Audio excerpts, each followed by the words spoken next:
Shockwaves are rippling across continents tonight after a dramatic U.S. military operation in Venezuela led to the capture of President Nicolás Maduro and his wife. The unprecedented move has triggered sharply divided reactions. Celebrations, condemnation, and street protests from Latin America to Europe. Across the United States and Latin America, many Venezuelan immigrants poured into the streets, cheering what they see as the end of authoritarian rule. Others, however, are furious, condemning the U.S. action as foreign intervention and a violation of Venezuela's sovereignty. Protests erupted in cities across Latin America and Europe as demonstrators clashed over the future of Venezuela. In Mexico, President Claudia Sheinbaum condemned the U.S. operation, calling instead for a multilateral solution to the crisis. Despite her criticism, Sheinbaum reiterated Mexico's desire to maintain good relations with Washington after President Donald Trump said that something has to be done. This morning, together with the Ministry of Foreign Affairs, we issued a statement on behalf of the government of Mexico. We uphold the Estrada Doctrine and what our country's foreign policy represents, as established in the Constitution, which opposes interventions and supports the peaceful resolution of any conflict. Similarly, Article 2 of the United Nations Charter clearly states that there should be no military intervention, but rather a multilateral solution within the framework of the United Nations. That is our position. That is why we condemn this intervention in Venezuela. We have a very good relationship with the United States in terms of security and other matters. There is communication. There is an understanding on security issues that has been established in several meetings. There was a first meeting attended by Secretary Marco Rubio in Mexico, and then several other meetings have taken place. So, as we have always said, collaboration and coordination, but not subordination. Does Mexico's relationship with Venezuela continue? How, now that the United States is going to administer the government? Well, we are going to review it. I think it needs to be reviewed with the government team, with the Ministry of Foreign Affairs, and obviously within the constitutional framework of our country. That is our statement for now, and we will remain attentive and continue to keep you informed. In Brazil, demonstrators in Brasilia and Sao Paulo protested U.S. attacks on Venezuela and the seizure of Nicolás Maduro. And what happened was an unacceptable act of aggression. And literally everyone quite clearly knows that the primary issue is crude oil.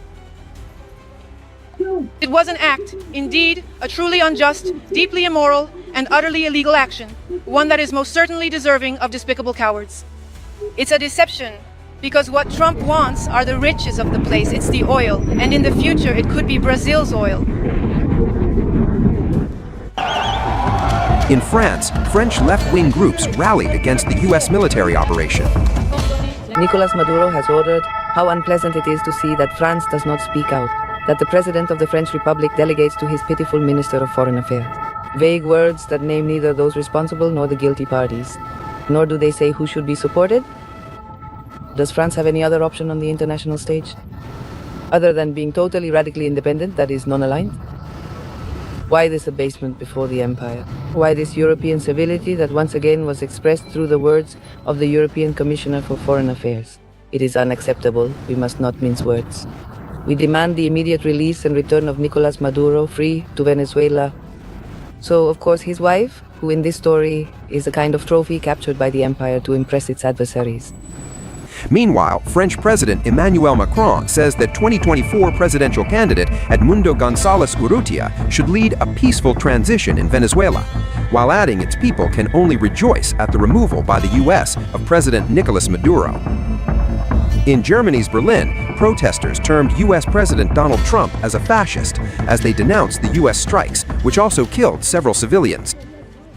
Tonight, or rather early this morning, when the American forces launched their surprise attack on Venezuela at 2 in the early morning hours, they tragically killed a couple of innocent civilians, mistakenly believing they were going to completely destroy the nation's military power. They erroneously assumed it would be a swift and decisive operation to forcefully dethrone the current leader, Nicolás Maduro, from his position of authority. And in Caracas, all they managed to do was set off a bomb, nothing more. There they killed several civilians who were in their beds, just back from a party, and the surprise was that the bomb fell right on top of them. Mrs. Machado plays absolutely no significant role in our current politics, fortunately. That particular lady is truly the very nest of fascism in Latin America, together with Milei, or with Pinochet, or with all those various dictators or supposedly democratic presidents who have systematically destroyed their own respective countries.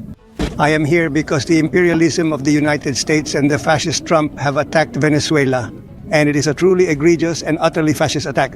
This aggressive action is specifically designed to secure the economic and political interests of the United States, and that, in general, is a policy that increases the danger for the third world. And that's why I'm here.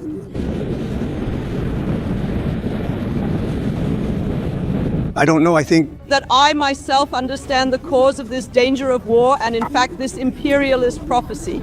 And that's why I'm against it. I don't dare make any imperialist or nationalist statement just to look at my country and think that we need to have an international society. And that's why I dare to be here. What happens in the northern regions of Spain, that particular situation doesn't effectively work. What we are doing with the indigenous Pacific people and also the Kurdish people, all of those distinct situations ultimately have precisely the same underlying cause.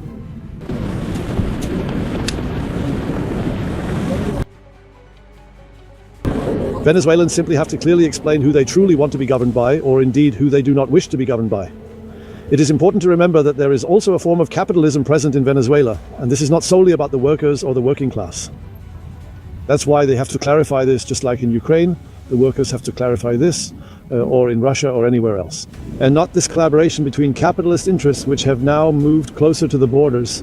We have been in a crisis since 2018. Hundreds marched to the U.S. Embassy in Athens, protesting what they described as a military strike and foreign aggression. The presidency of the nation is the presidency of the nation.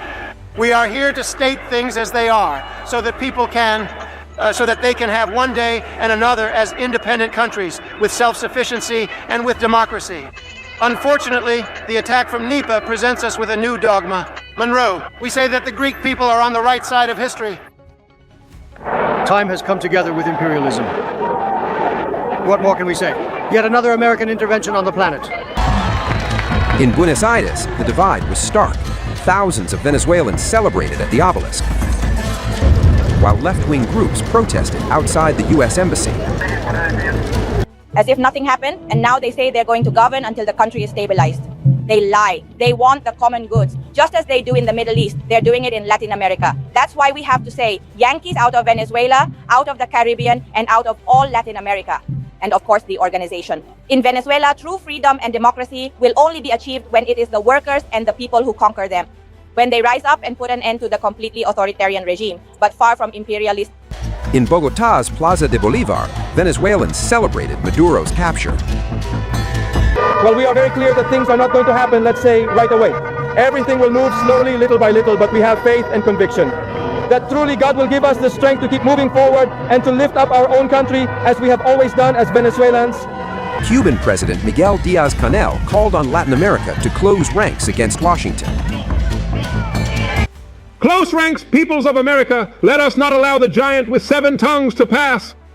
And we must also recognize that there are Cuban traitors without a homeland in certain parts of the world, threatening that Venezuela will be first and Cuba next. Let them not be mistaken. You do not play with the homeland. No fear. We are not afraid. What we are is prepared to face whatever is necessary. With Venezuela, with Cuba, and with all the countries we can support and help.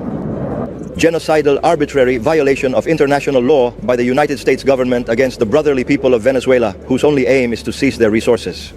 Anti-imperialist. And we can only tell our Venezuelan brothers and sisters that we are here with them, that we will not abandon them, that there is strength, and that we will overcome together.